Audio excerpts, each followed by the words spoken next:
তাহলে এমন কি কিছু নাই যেটাতে গ্যারান্টি দিয়ে বলা যায় যে আমি জান্নাতে যাবই যাব? আছে। আল্লাহ সুবহানাহু ওয়া তাআলা পবিত্র কোরআন মাজিদে বলছেন, ইন্নাল্লাহা আশতারা মিনাল মুমিনিনা আনফুসাহুম ওয়া আমওয়ালাহুম বিআন্না লাহুমুল জান্নাহ। আল্লাহ সুবহানাহু ওয়া তাআলা মুমিনদের কাছে জান্নাত বিক্রি করবেন, জান্নাতে যাওয়ার অনুমতি দিবেন, এ কথা বলা হয়নি। সালাত আদায় করলে জান্নাতে যাওয়ার অনুমতি দেওয়া হবে, সিয়াম পালন করলে জান্নাতে যাওয়ার অনুমতি দেওয়া হবে। কিন্তু এমন দুইটা কাজ আছে যা করলে জান্নাত বিক্রি করা হবে, অনুমতি নয় বিক্রি, মালিকানা সত্ত্বে দাবি করে চ্যালেঞ্জ করে জান্নাতে প্রবেশ করতে পারবেন, যেহেতু আল্লাহ ঘোষণা দিয়েছে যে আল্লাহ জান্নাত বিক্রি করবে। যেতে দিবে কথা বলা হয়নি, বিক্রি করবেন জান্নাত।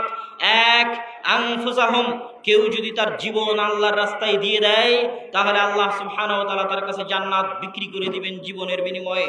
তথা মানুষ যদি সঠিকভাবে জিহাদ করে জিহাদের ময়দানে শহীদ হয়ে যায় তাহলে তার রক্তের ফোঁটা মাটিতে পড়ার আগে সালাতে কত অপূর্ণাঙ্গতা ছিল, সালাত কত কাজা ছিল, সিয়ামে কত অপূর্ণাঙ্গতা ছিল, সিয়াম কত কাজা ছিল, তার কত সাগীরা কাবীরা গুনাহ ছিল, সব কিছু শহীদের রক্তের ফোঁটা মাটিতে পড়ার আগে আল্লাহ সুবহানাহু ওয়া তাআলা মাফ করে দিবেন এবং জান্নাত বিক্রি করে দিবেন শহীদের আত্মার বিনিময়ে। এটা আল্লাহ সুবহানাহু ওয়া তাআলার ঘোষণা। দ্বিতীয় আরেকটা হচ্ছে আমওয়ালাহুম, তোমাদের টাকার বিনিময়ে জান্নাত বিক্রি হবে। আল্লাহ বলছেন কোরআনে, আমার আপনার পকেটের টাকার বিনিময়ে জান্নাত বিক্রি হবে, যাওয়ার অনুমতি দেওয়া হবে কথা বলা হয়নি, জান্নাত বিক্রি করা হবে। যেমনভাবে শহীদের কাছে জান্নাত বিক্রি করা হয়েছে ওইভাবে মানুষের টাকার কাছে জান্নাত বিক্রি করা হবে।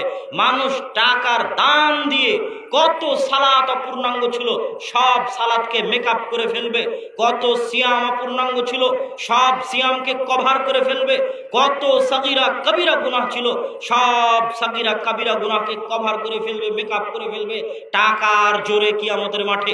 মানুষের এই টাকার জোরে কারো হয়তো কোনো গুনাহ ছিল, কারো হয়তো বিরুদ্ধে কোনো কিছু বলা ছিল, কিন্তু বিশাল দান করেছে।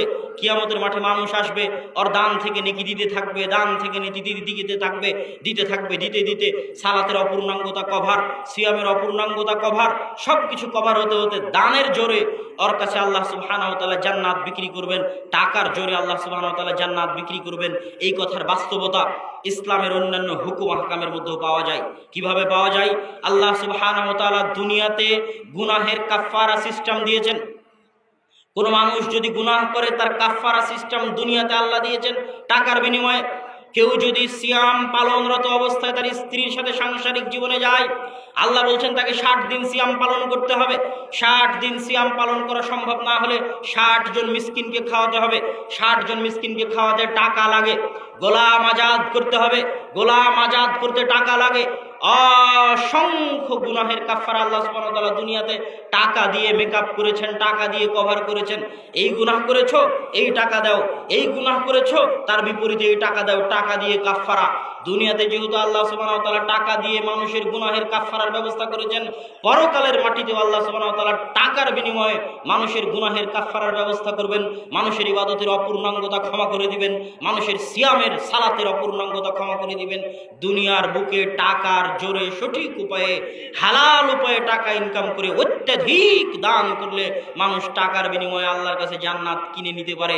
জোর করে চ্যালেঞ্জ দিয়ে জান্নাতে প্রবেশ করতে পারে, 100% নিশ্চয়তা নিয়ে পৃথিবী থেকে বিদায় নিতে পারে যে জান্নাত আমার কিনা আছে। তার একটাই মাধ্যম, দুইটাই মাধ্যম, একটা হচ্ছে শহীদ হয়ে যেতে হবে, আর একটা হচ্ছে টাকা উপার্জন করে আল্লাহর রাস্তায় দান করতে হবে। সম্মানিত উপস্থিতি, তাহলে টাকার গুরুত্ব ইসলামে কত বেশি যে শহীদের মর্যাদা এবং গুরুত্ব যেমন, টাকার মর্যাদা এবং গুরুত্ব তেমন। এমনটাই আল্লাহ সুবহানাহু ওয়া তাআলা নিজে পবিত্র কোরআনে বলেছেন। এবার আসেন আমরা রাসূলুল্লাহ সাল্লাল্লাহু আলাইহি ওয়াসাল্লামের কিছু হাদিস দেখি।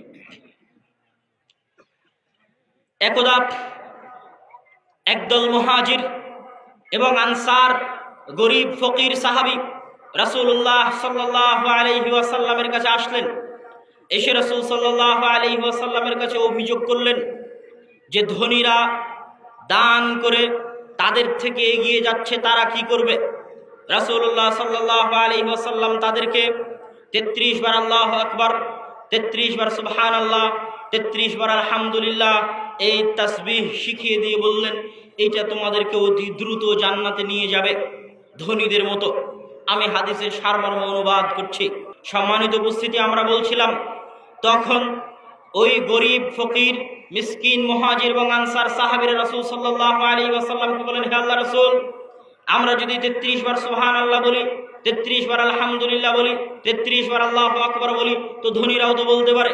তারা যদি জেনে যায় এই তাসবিহ তাহলিল দিয়ে জান্নাত পাওয়া যায়, তো ধনীরাও যে তাসবিহ তাহলিল পাঠ করবে, তাহলে আমাদের কি হবে? তখন রাসূল সাল্লাল্লাহু আলাইহি ওয়াসাল্লাম বলেন, যালিকা ফাজলুল্লাহ ইউতিহি মান ইয়াশা।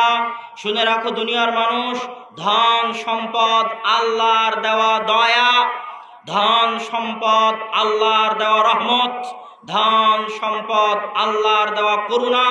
ইউতিহি মান ইয়াশা, দুনিয়ার আল্লাহ যাকে চান তাকে আল্লাহর এই দয়া, ধন সম্পদের দয়া দিয়ে তাকে মণ্ডিত করতে পারেন, ধন সম্পদের দয়া দিয়ে তাকে ধনী করে দিতে পারেন। সুতরাং আল্লাহর দেওয়া ওই দয়ার সাথে প্রতিযোগিতা করে, হিংসা বিদ্বেষ করে লাভ নেই। রাসূল সাল্লাল্লাহু আলাইহি ওয়াসাল্লাম বলছেন, লা হাসাদা ইল্লা ফি ইসনাতাইন, মানুষ মাত্র দুটো বিষয়ে ঈর্ষা করতে পারে। তার মধ্যে একটি বিষয় হচ্ছে মান আতাহুল্লাহু মালান, যেই ব্যক্তিকে আল্লাহ সুবহানাহু ওয়া তাআলা ধন সম্পদ দিয়েছে এবং সেই ধন সম্পদ সে আল্লাহর রাস্তায় ব্যয় করে, ওই ব্যক্তির ধন সম্পদের ন্যায় আমারও যেন ধন সম্পদ হয় এবং আমিও যেন আল্লাহর রাস্তায় দান করতে পারি, এই মর্মে মানুষ ঈর্ষা পোষণ করতে পারে। হিংসা মানে তার ক্ষতিটা চাওয়া, যে আল্লাহ এত টাকার মালিক হয়ে গেল, ওকে যেন ধ্বংস হয়ে যায়, এটা হিংসা। আর ঈর্ষা মানে ও এত টাকার মালিক হয়ে গেছে, হোক আমিও যদি এত টাকার মালিক হতাম, আমিও আল্লাহর রাস্তায় দান করতাম, এর নাম হচ্ছে ঈর্ষা। ঈর্ষাতে কোনো সমস্যা নেই। মানুষের দুটি বিষয়ে ঈর্ষা করা উচিত, একটি জ্ঞান আর একটি হচ্ছে ধন সম্পদ। একটি জ্ঞান আর একটি হচ্ছে ধন সম্পদ, এই দুটি বিষয়ে মানুষের ঈর্ষা করা উচিত, কারণ এটা আল্লাহ সুবহানাহু ওয়া তাআলার দেওয়া দয়া এবং দান। একদা আইয়ুব আলাইহিস সালাতু ওয়াস সালাম ইয়াগতাসিলু উরিয়ানান, একদা আইয়ুব আলাইহিস সালাতু ওয়াস সালাম গোসল করছিলেন তার গোসলখানার মধ্যে। গোসলখানার মধ্যে যখন গোসল করছিলেন, খালরা আলাইহি জারাদুম মিনাদ যাহাবি, আসমান থেকে আমরা যে ফড়িং ধরি, ওই ফড়িংয়ের মতো করে স্বর্ণের দানা তার আশেপাশে পড়তে লাগলো। আইয়ুব আলাইহিস সালাতু ওয়াস সালাম গোসল বাদ দিয়ে সেই স্বর্ণের ফড়িং কুড়াতে গেলেন।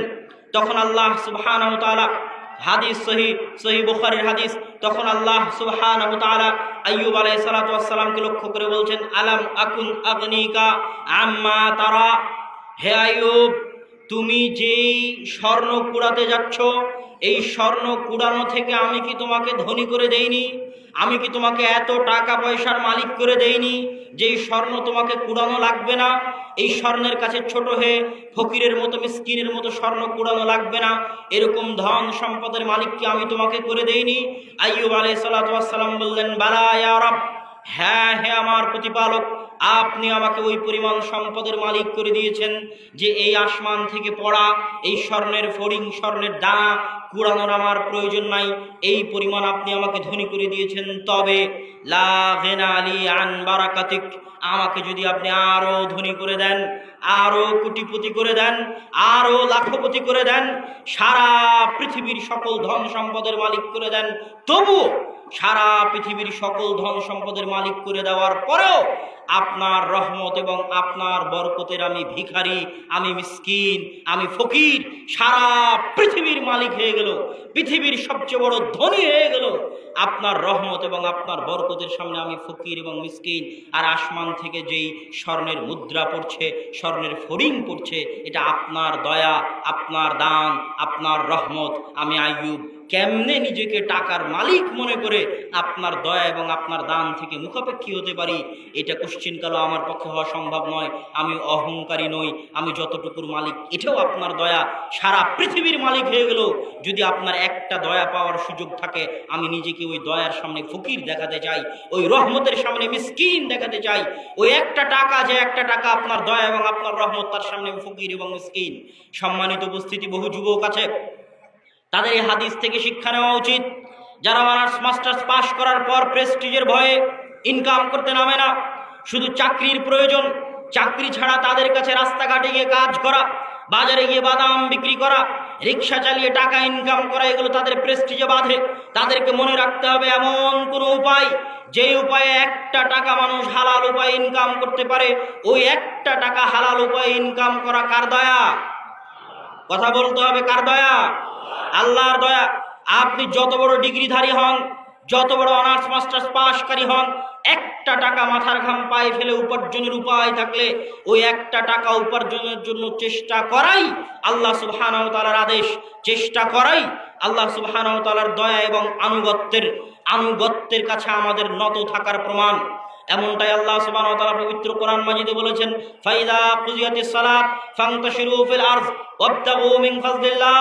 দুনিয়ার মানুষ, যখন তোমাদের সালাত শেষ হয়ে যায় তখন ঘরে তোমরা বসে থাকিও না, ঘরে কম্বল মুড়ি দিয়ে চাদর মুড়ি দিয়ে বসে থাকো না, মোবাইল নিয়ে সময় নষ্ট করো না, ফেসবুক ইউটিউব টুইটারে সময় নষ্ট করো না, ভিডিও গেমে সময় নষ্ট করো না, জুয়ায় সময় নষ্ট করো না, মদের আড্ডায় সময় নষ্ট করো না।